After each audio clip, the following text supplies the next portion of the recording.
قل يا عبادي الذين أسرفوا على أنفسهم لا تقنطوا من رحمة الله إن الله يغفر الذنوب جميعا إنه هو الغفور الرحيم। আমরা একটু আলোচনা করব আজকে যে বিষয়গুলো যে কাজগুলো দৈনন্দিন জীবনে করলে আমলনামায় কবিরা গুনাহ লেখা হয়, যে গুনাহের জন্য আল্লাহ পাকের দরবারে তওবা করতে হয়, তওবা ছাড়া ওই সমস্ত গুনাহগুলো মাফ হয় না। এই কবিরা গুনাহ সম্পর্কে আমরা একটু আলোচনা করব। কোরআনে কারীম আল্লাহ পাক রব্বুল আলামিন বলতেছেন, বিসমিল্লাহির রহমানির রহিম ইন তাজতানিবু কাবাইরা মা তুনহাউনা আনহু নুকাফির আনকুম সাইয়্যাতিকুম।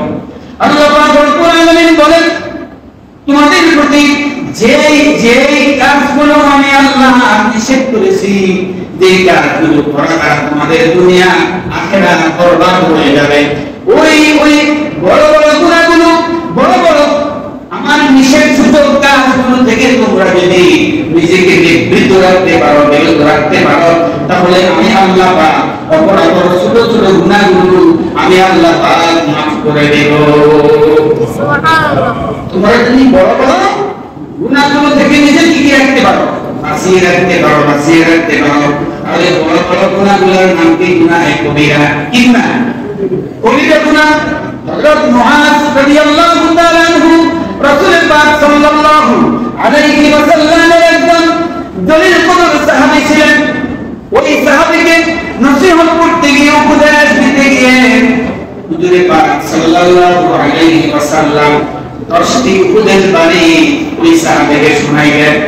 এই 10টি উপদেশের ভিতরে আজকের খুতবার মধ্যে হাদিস এসেছে। সম্মানিত মুসলিয়ানে কেরাম একটু মনোযোগ দিলেন। ওই সাহাবীকে 10টি উপদেশ রাসূল করিম সাল্লাল্লাহু আলাইহি ওয়াসাল্লাম যে দিলেন, এই 10টি উপদেশের মধ্যে প্রথম উপদেশটা হলো রাসূল করিম সাল্লাল্লাহু আলাইহি ওয়াসাল্লাম বলেন, قال لا تشرك بالله شيئا وإن قتلت وحرقت। প্রথম উপদেশ বাণীর ভিতরে, নসিহতের বাণীর ভিতরে প্রথম নসিহতটা হলো, ও মুআজ, তুমি কখনো মুসলিম কালেও কোনো অবস্থাতেই আল্লাহ পাকের সাথে কাউকে শরীক করবে না। কাউকে শরীক করবে না, তুমি আল্লাহ পাকের সাথে কাউকে শরীক করবে না। কি কারোর সাথে শিরক করিও না। এটা হলো কি করলেন? নসিহত করলেন, নিষেধ করলেন। যদিও তোমাকে ওয়াইন কুতিলতা, যদিও তোমাকে হত্যা করা হয়, হত্যার ভয় দেখানো হয়, তথাপি তুমি আল্লাহর সাথে শরীক করবে না। ওয়াহুরনিকতা, এবং তোমাকে যদি জানি আগুন জ্বালায়, তোমাকে কষ্ট করে যদি বলে, তথাপি আল্লাহ পাকের সাথে কাউকে তুমি কি করিও না, শরীক করিও না। সম্মানিত হাজিরিন, যতগুলো কবিরা গুনাহ আছে, কবিরা গুনাহর শ্রেণীবিন্যাসে মুহাদ্দিসিনে কেরাম প্রায় 70টির উপরে কবিরা গুনাহ খাতা তৈরি করেছেন। এর মধ্যে সর্বশ্রেষ্ঠ কবিরা গুনাহ হলো আল্লাহ পাকের সাথে কাউকে কি করা, শরীক করা। এটা তুমি কখনো করিও না। 2 নম্বর নসিহতের ভিতরে হযরত মুআজকে রাসূলুল্লাহ সাল্লাল্লাহু আলাইহি ওয়াসাল্লাম বলেন, একটু মনোযোগ দিয়ে আল্লাহর বান্দা, কোন কাজগুলো কবিরা গুনাহ এটা আপনাদের বুঝাইবার জন্য বলতেছি। 2 নম্বর মুআজকে বলেন, ওয়ালা তাউক্কান্না ওয়ালিদাইকা ওয়া ইন আমারাকা আন তাখরুজা মিন আহলিকা ওয়া মালিক। ও মুআজ, তুমি শুনে রাখো, মুসলিম কালে তুমি তোমার পিতা মাতার অবাধ্য করিও না। 2 নম্বর নসিহত কি? ওই সাহাবীকে কে? মুহাম্মদ রাসূলুল্লাহ সাল্লাল্লাহু আলাইহি ওয়াসাল্লাম বলতেছে, ও মুআজ, তুমি মুসলিম কালেও তোমার পিতা মাতা, মাতা পিতা, মা বাপের তুমি কি হইও না, অবাধ্য হও না, মা বাপের বিরোধিতায় যেও না। এরপরে রাসূল বলেন বিরুদ্ধে যেও না তো বলছেন, আরো বলছেন ওয়াই আমারাকা আন তাখরুজা মিন আহলিকা ওয়া মালিক ও ওয়াস, যদিও তোমার পিতামাতা তোমাকে তোমার পরিবার পরিজন এবং মাল দৌলত থেকেও তোমাকে যদি বঞ্চিত করে দেয়, তোমার পরিবার পরিজন থেকেও তোমাকে যদি ত্যায্য করে দেওয়া হয়, মাল দৌলত থেকেও তোমাকে যদি ত্যায্য বঞ্চিত যদি করে দেয়, তথাপিও তুমি তোমার পিতামাতার অবাধ্য হইও না। পিতামাতার গুরুত্ব কতটুকু, পিতামাতার আনুগত্য কতটুকু গুরুত্ব আছে আমাদের সমাজে, কথা বলেন না। মা বাবা যদি বৃদ্ধ হয়ে যায়, পরিবারের মধ্যে মা বাবার কোনো মূল্যায়ন নাই, আসেনি, কথা বলেন না, কোনো গুরুত্ব নেই। আমরা পুলিশ বাবা এখন কিচ্ছু হতো না। আয় হায়, রাসূল করিম সাল্লাল্লাহু আলাইহি ওয়াসাল্লাম বলেছেন, তুমি তোমার মুসলিম কালে পিতামাতার অবাধ্য হইও না, যদিও তারা তোমাকে কি করে পরিবার পরিজন থেকে তোমাকে বাহির করে দেন এবং সহায় সম্পদ থেকেও তোমাকে যদি বাহির করে দেয়, তথাপি তুমি তোমার পিতামাতার অবাধ্য হইও না। আর যদি রাসূলুল্লাহ সাল্লাল্লাহু আলাইহি ওয়াসাল্লাম বলেছেন, হাদিস শরীফে এসেছে, কোন সন্তানের প্রতি তার পিতামাতা যদি সন্তুষ্ট হয়, সন্তুষ্ট হবেন কে? বলেন আল্লাহ। যদি কোন সন্তানের প্রতি তার পিতামাতা রাজি, তাহলে তার প্রতি রাজি কে? আল্লাহ। রাসূলুল্লাহ সাল্লাল্লাহু আলাইহি ওয়াসাল্লাম আরো বলেছেন, তোমার মাতার পায়ের নিচে হলো তোমার বেহেশত, আল জান্নাতু তাহতা আকদামিহিল উম্মাহাত, তোমার মায়ের পায়ের নিচে হলো তোমার জান্নাত। সুবহানাল্লাহ। রাসূল করিম সাল্লাল্লাহু আলাইহি ওয়াসাল্লাম আজকে তৃতীয় উপদেশ বাণী শোনাইলেন, যারা যদি তুমি লঙ্ঘন করো তাহলে আমার কবিরা গুনাহ লেখা হবে। রাসূল করিম সাল্লাল্লাহু আলাইহি ওয়াসাল্লাম বলেন, ওয়ালা তাতরুকান্না সালাতান মাকতুবাতান মুতাআম্মিদান ফাইন্না মান তারাকা সালাতান মাকতুবাতান মাকমুআন মুতাআম্মিদা। রাসূল করিম সাল্লাল্লাহু আলাইহি ওয়াসাল্লাম বলেন, ও মুআজ, শুনে রাখো, তুমি কখনো মুসলিম কালেও ইচ্ছাকৃতভাবে এক ওয়াক্ত ফরজ নামাজ তুমি কি করবা না? ত্যাগ করবা না, ছেড়ে দিবা না। এক ওয়াক্ত ফরজ নামাজ তুমি কি করবা না? ছেড়ে দিবা না। তাহলে আমরা বুঝলাম, যদি ইচ্ছাকৃতভাবে যদি আমরা ফরজ নামাজ ছেড়ে দিই, তাহলে আমল নামায় কি লেখা হবে? বলে কবিরা গুনাহ আমার আপনার আমল নামায় লেখা হবে। আর এই কবিরা গুনাহ থেকে বাঁচার জন্য আল্লাহ পাকের দরবারে কি করতে হবে? খালেস তওবা করতে হবে। যদি খালেস তওবা যদি না হয়, তাহলে কি বলে, এক একটা কবিরা গুনাহের জন্য হাদিস শরীফে এসেছে, এক একটা কবিরা গুনাহের জন্য ওই কবিরা গুনাহকারীকে 7 থেকে 10,000 বছর জাহান্নামের আগুনে জ্বলতে হবে। নাউযুবিল্লাহ, নাউযুবিল্লাহ, নাউযুবিল্লাহ। একটা কবিরা গুনাহের জন্য যদি আমি মাপ না নিয়ে যদি আমি কবর দেশে চলে যাই, তাহলে এক একটা কবিরা গুনাহের জন্য 7 থেকে 10,000 বছর আমাকে আপনাকে জাহান্নামে কি করতে হবে? তাই কবিরা গুনাহের মধ্যে একটা কবিরা গুনাহ কি? স্বেচ্ছায় ইচ্ছাকৃতভাবে যদি কি করা হয়, এক ওয়াক্ত নামাজ ছেড়ে দেওয়া হয়, ত্যাগ করা হয়। আমি আপনি আমরা বলেন তো দেখি, আমাদের ত্যাগ হয় কি হয় না? কথা বলে। এইরকম ভাবে কবিরা গুনাহ সম্পর্কে প্রায় 70-এরও অধিক কবিরা গুনাহ খাত আছে। এই কাজগুলো দ্বারা আমলনামা কি হবে? কবিরা গুনাহ লেখা হবে। আল্লাহ পাক রব্বুল আলামিন যেন আমাকে আপনাকে আমাদেরকে এই কবিরা গুনাহ থেকে বাঁচার জন্য আল্লাহ পাক তৌফিক দান করেন।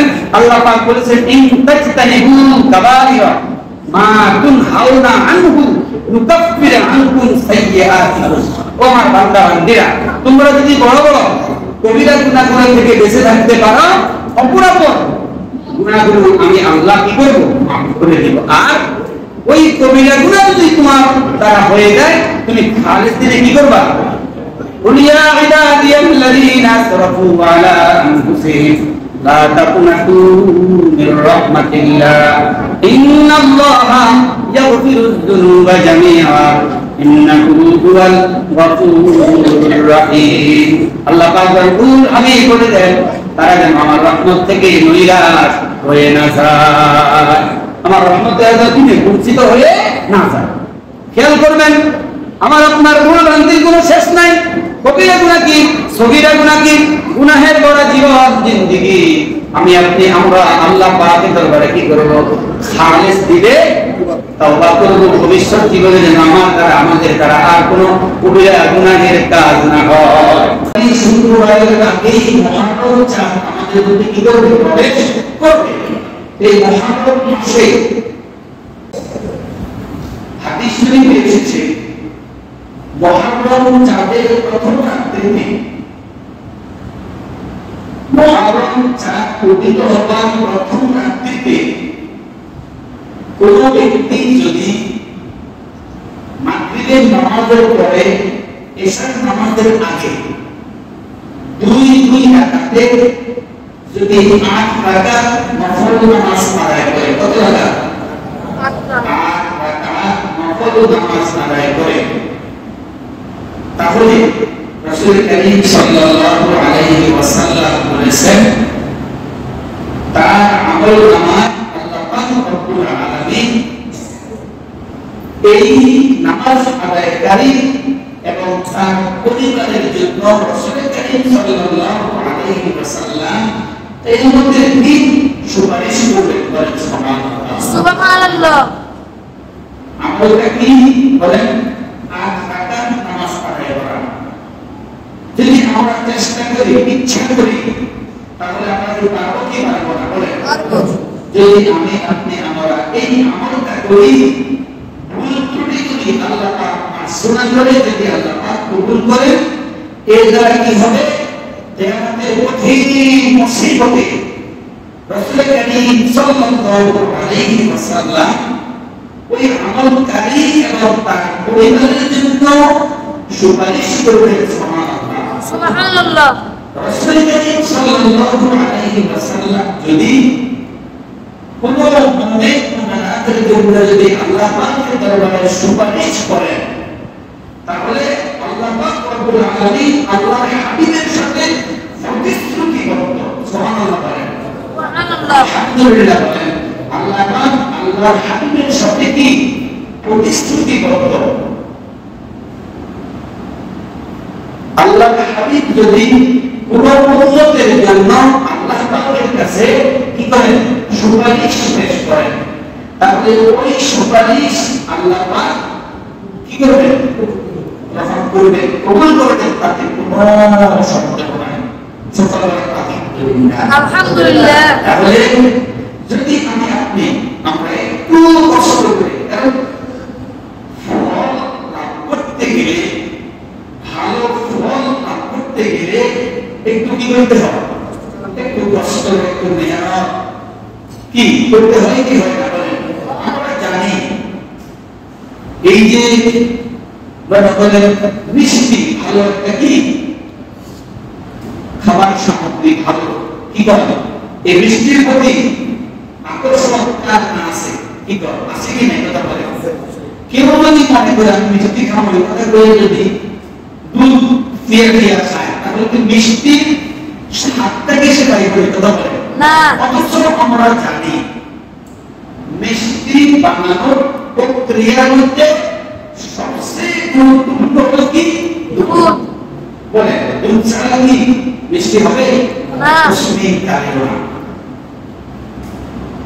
এই মিষ্টি যদি খেতে হয় দুধটাকে কি করতে হবে বর্ধন করতে হবে ওই মিষ্টি বানানোর প্রক্রিয়ায় অনেক মেহনত অনেক শ্রম কি কষ্ট এর পিছনে আছে কি নাই মানে 1 কেজি মিষ্টি বর্তমানে 1000 এর উপরে আছে নাকি নাই আছে ভালো মানের মিষ্টি কি 1000 এর কি আছে বেশি আছে সর্বনিম্ন 200 উপরে 200 টাকা উপরে একটা সর্বনিম্ন। আর দুধ পাওয়া যায় 1 কেজি কত 80 90 100, ঠিক না? এই যে জিনিসটা আমি আপনি খেতে হলে তাহলে এরকম কষ্ট মেহনত আমাকে আপনাকে করতে হবে। ঠিক ইবাদত বন্দেগীর ক্ষেত্রেও কি হবে?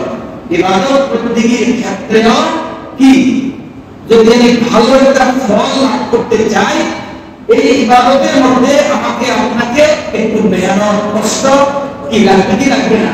লাগবে। সম্মানিত হাজিরিন, এই নামাজ পড়তে হয়তো আগামী দিন থেকে আল্লাহ রাত্রে হইতে পারে যদি ঘুরতে দিশা হয়, আর না হয় পরের দিন রাত্রে। তো আমি যদি 2 দিন পড়ি মাগরিবের নামাজের পরে 5 রাকাত 2 রাকাতে সূরা ফাতিহার সাথে প্রত্যেক রাকাতে সূরা ইখলাস 10 বার করে পড়তে হবে। কয়বার করে বলেন? 10 বার। প্রত্যেক রাকাতে সূরা ফাতিহা মানে আলহামদুলিল্লাহি রাব্বিল আলামিন পড়া শেষ হলে সূরা ইখলাস কুল হুয়াল্লাহু আহাদ। কয়বার? 10 বার। এটা প্রত্যেক রাকাতে এই নিয়মে 2 রাকাতে 8 রাকাত নামাজ পড়তে বেশি একটা সময় নেবে না। যদি আমি পড়তে পারি ভুল ত্রুটি করে যেগুলো আল্লাহ পাকের কাছে ক্ষমা চেয়ে আমি আপনি যদি দোয়া করি আল্লাহ পাক মেহেরবানি করে এই সুফল আমাদেরকে দান করবেন। রাসূলের শাফাআত ওই আমলকারী এবং তার পরিবারের জন্য আল্লাহ পাক কবুল করবেন। সুবহানাল্লাহ। সাথে সাথে আরেকটা আমাদের বিষয় হলো এই মুহররম মাস মা আয়েশা সিদ্দিকা রাদিয়াল্লাহু তাআলা আনহা থেকে বর্ণিত রাসূল করিম সাল্লাল্লাহু আলাইহি ওয়াসাল্লাম বলেন কোন ব্যক্তি যদি আশুরা 10টি দিন রোজা রাখে, সুবহানাল্লাহ, এই কথা বলেন 10 দিন আশুরা মানে মুহররমের প্রথম তারিখ থেকে 10 তারিখ পর্যন্ত কেউ যদি কি রাখে আল্লাহ পাকের সন্তুষ্টি লাভের জন্য রোজা যদি কেউ পালন করে তাহলে ওই রোজা পালনকারী এই যে মেহনত এই কষ্ট করতে রোজা রাখলো এই বিনিময় ফজিলত সওয়াব নেকি কিরকম হবে? 10,000 ফেরেশতা। সুবহানাল্লাহ সুবহানাল্লাহ 10,000 সুবহানাল্লাহ 10,000 ফেরেশতা ওই 10টি বছর ইবাদত করতে করলে যেই পরিমাণ সওয়াব হতো ওই পরিমাণ সওয়াব ওই আমলকারীর আমলনামায় আল্লাহ পাক দান করে দিবেন। সুবহানাল্লাহ 10,000 হাসিব হজ পালন করলো এই হজ পালনের দ্বারা যেই পরিমাণ সওয়াব 10,000 উমরাকারী কারণ হজ করতে গেলে উমরা করে কি করে না করে না করে, তাহলে ওই 10,000 হাজি যে হজ করলো 10,000 হাজি যে উমরা করলো যেই পরিমাণ সওয়াব যতটুকু সওয়াব তারা অর্জন করলো ওই 10 দিন রোজা পালনকারীর আমলনামায় ওই পরিমাণ সওয়াব আল্লাহ পাক দান করে দিবেন। সুবহানাল্লাহ।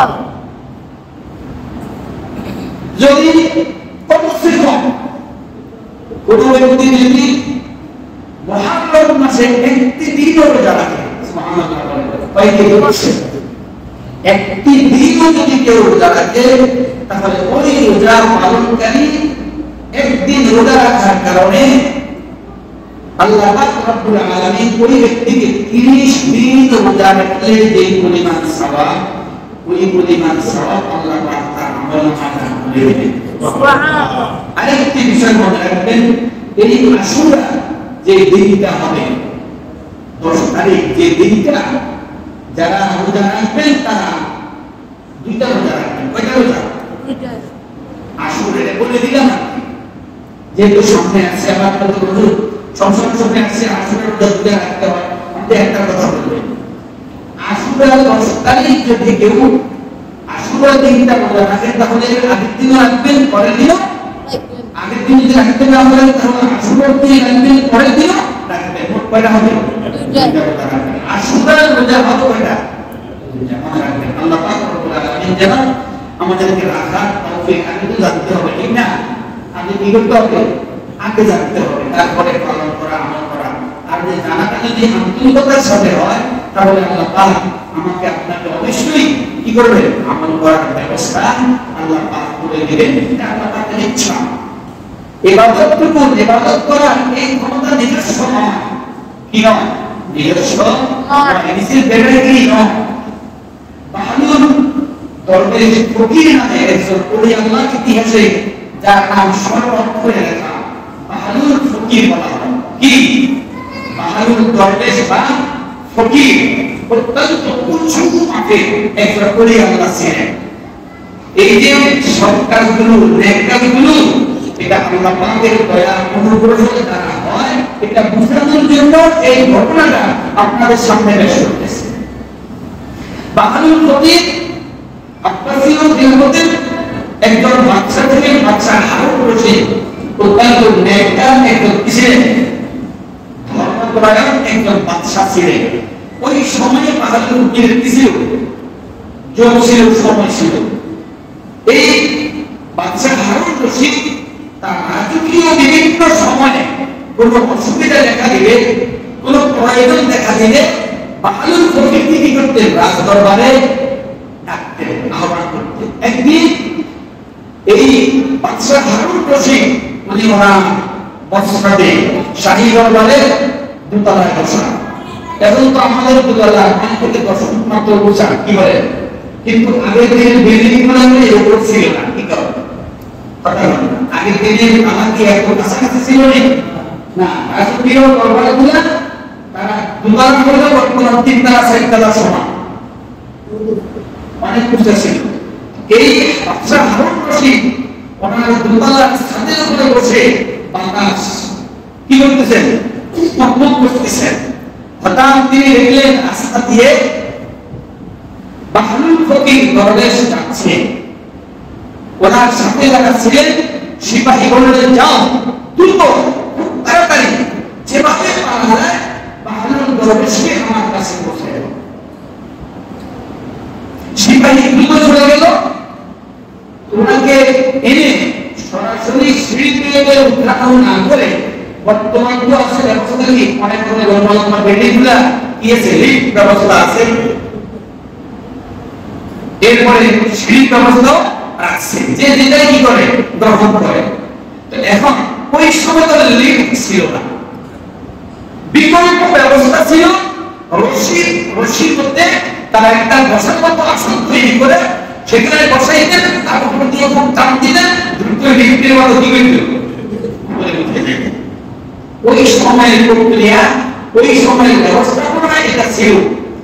এখন বাহাদুর ফকিরকে ওই সিপাহীরা এনে ঠিক পরিমাণ ভাবে দ্রুত বাদশা হারুন রশিদের কাছে পৌঁছে দিলেন। পৌঁছানোর পরে এবার বাদশা হারুন রশিদ বাহাদুর ফকিরকে জিজ্ঞাসা করলেন, ও মহান আল্লাহর ওলি, আপনাকে আমি এনেছি একটা বিষয় জানানোর জন্য, বুঝার জন্য। বিষয়টা হলো আল্লাহ পাক রব্বুল আলামিনকে কিভাবে সন্তুষ্ট করা যায়। কত তাড়াতাড়ি, কিভাবে তাড়াতাড়ি আল্লাহকে রাজি খুশি করা, আল্লাহ পাককে রাজি খুশি করার ব্যবস্থাপনা মাধ্যম। তাড়াতাড়ি কিভাবে আল্লাহ পাক আমার প্রতি সন্তুষ্ট হবেন, আমার প্রতি আল্লাহ পাক রাজি এবং খুশি হবেন তাড়াতাড়ি, এই ব্যবস্থাপনাটা কি, আমলটা কি, কাজটা কি, কিভাবে হয়। এবার বাহাদুর ফকির ভেবে চিন্তে করতেছেন, ও বাদশা হারুন রশিদ, যেভাবে আপনি আমাকে এখানে এনেছেন এইভাবে আল্লাহ পাককে রাজি খুশি করা যায়। ব্যবস্থা এরকম আছে, সিঁড়ি পেয়ে উপরে উঠা যায়। ওই উঠানোর মাধ্যমে কি হবে? দেরি হবে না, কথা বলেন, দেরি হবে না, তাড়াতাড়ি হবে, দেরি হবে যদি সিঁড়ি পেয়ে উপরে উঠা হয়। আর লিফটে ঢুকলে সুস্থিক দিবেন, আপনারা যাবেন 8 নম্বর বটনের মধ্যে আপনি টিপ দিবেন, মুহূর্তের মধ্যে আপনাকে আপনারা উঠায় নেবে। ব্যবস্থা দুই প্রকার আছে, যেটা আপনি গ্রহণ করেন আল্লাহ পাক রব্বুল আলামিনকে সন্তুষ্ট করার জন্য, আপনি নিজে নিজে চেষ্টা করবেন, ঠিক আছে, কিন্তু যদি মাসুদ আপনাকে চায় তাহলে তাড়াতাড়ি আপনাকে উঠায় নেবে। বলে সুবহানাল্লাহ, সুবহানাল্লাহ। অনেকে জুমার দিনে মসজিদে আসেন, আসতে গিয়ে আপনি বলেন, হুজুর তো আমাদের আগের হুজুর নাকি, কথা বলেন আমাদের খতিব সাহেব আগামী সবসময় উদ্দেশ্যটা খতিব সাহেবের দেখি নাকি দেখি না, আর ওরা কণ্ঠ তো সেটাই, নতুন কোনো কণ্ঠ আগে তাই নাকি কথা বলেন। যাবো তো যাবোই, খুতবা শুরু হলে যাব, অনেকে চিন্তা, আবার অনেকে মনে করেন জুমার দিন গুরুত্বপূর্ণ দিন, আমি আগে যদি যাই আজকে খতিব সাহেবের মুখ থেকে কোরআন হাদিস থেকে নতুন একটা আমলের কথাও শুনতে পারি। যদি আমি এই নিয়তে যদি শুনে যাই, আগে যদি প্রবেশ করি, এই প্রবেশ করা দ্বারা আর যে ব্যক্তির চিন্তা আমরা তো দুপুর আগে তাই একটু পরে যাই, তার চিন্তা চেতনা নাকি একই কথা বলেন না, এক নয়। সাজা পাওয়ার ক্ষেত্রে সাওয়ালের ক্ষেত্রেও একরকম হবে না। মসজিদ দুইজনে আসতেছে, আসবে নামাজ পড়বে, কিন্তু দুইজনের চিন্তাধারা তেমন এক নয়, সাওয়াবের বেলাও এক হবে না। কথা ঠিক না ঠিক হবে। অনেকে আছে শেষে আইয়ে আয়া ফাঁক করে সামনে গেছে, দেখেন মাসের মধ্যে আমি যখন প্রথম মুতাসালি করি না, যেখানে মনে করেন ইমামতি জুমা এবং মালিকের খতিব ছিলাম, সেখানে মহল্লাটা অনেক বড় ছিল, গ্রামটার নাম বানাই অনেক বড় ছিল, বিশাল ঈদের ময়দান। সেখানে ঈদগাহের মধ্যে মসজিদ এবং সমাজে তিনি নেতৃস্থানীয় ছিলেন, যিনি ওনার নাম ছিল আব্দুল মালেক, আমাদের সভাপতির নাম আব্দুল মালেক ছিল ওনার নাম। উনি দেখতেন যে নামাজ কখন শুরু হবে, যে আব্দুল মালেক নামে একজন ছিল, ওই ব্যক্তি ঈদের জামাতে উপস্থিত হয়েছে কিনা। যদি ওই ব্যক্তি ঈদের নামাজে উপস্থিত হয়, তাহলে বাড়িতে ঘরে রাস্তাঘাটে দোকান কোথাও আর কোন মুসল্লি বাকি থাকে, ওই ব্যক্তি যদি উপস্থিত হয়ে যায়, পিছনে আর কেউ বাকি থাকে, ও আসছে কিনা বলে দেখে, বলে কি করে দেখে, আসতে কি আসে সবার কি শেষে, আসতে আসে সবার শেষে, আর সাইডে কি সবার মুসলিমদের বেলাও অনেকে এমন আছে, আসতে সবার শেষে আসে। এবার কি করবো, ফাঁকাফাঁকি তুমি সামনে আসবো, আচ্ছা দেখেন কি আসলে সবার শেষে, সবাব কি যিনি প্রথমে আসলেন কথা বলেন না, ওই ব্যক্তির সমান কি সওয়াব ভালো হবে কথা বলেন না। এখানে ইবাদতের ক্ষেত্রে আপনি যদি কোথাও কোনো খানা দেওয়াতে দাওয়াত দিচ্ছে 10 টাকা, আপনি যদি কম গেলে একবার ভালো সিগারেটটা পাওয়ার লাগে, আগেবারে থেকে লাগে, আমি মনে করি ছোট অবস্থায় বসে থাকি, আপনাকে একা খাবার দিবে কথা বলেন না। দুনিয়ার বিচারে দুনিয়ার কার্যক্রমে খেয়াল করিয়ে, কিন্তু যদি আপনি আল্লাহর সন্তুষ্টি কামনায় ইবাদতের কোন কারণে যদি আপনি একটা কদম যদি অপরের আগে আসেন, তাহলে এক কদম আগে আসার সওয়াব আপনাকে আল্লাহ পাক বেশি দিবেন। সুবহানাল্লাহ। ইবাদতের জায়গায় যদি অন্যের তুলনায় আল্লাহ পাকের সন্তুষ্টি, রাসূল করিম সাল্লাল্লাহু আলাইহি ওয়াসাল্লামের আদর্শ অনুযায়ী যদি আপনি 5টা মিনিট সময় যদি বেশি দেন, যদি বেশি অপেক্ষা করেন, বেশি অপেক্ষার কারণে আল্লাহ পাক রব্বুল আলামিন আপনাকে তার প্রতিদান দিয়ে দিবেন। সুবহানাল্লাহ।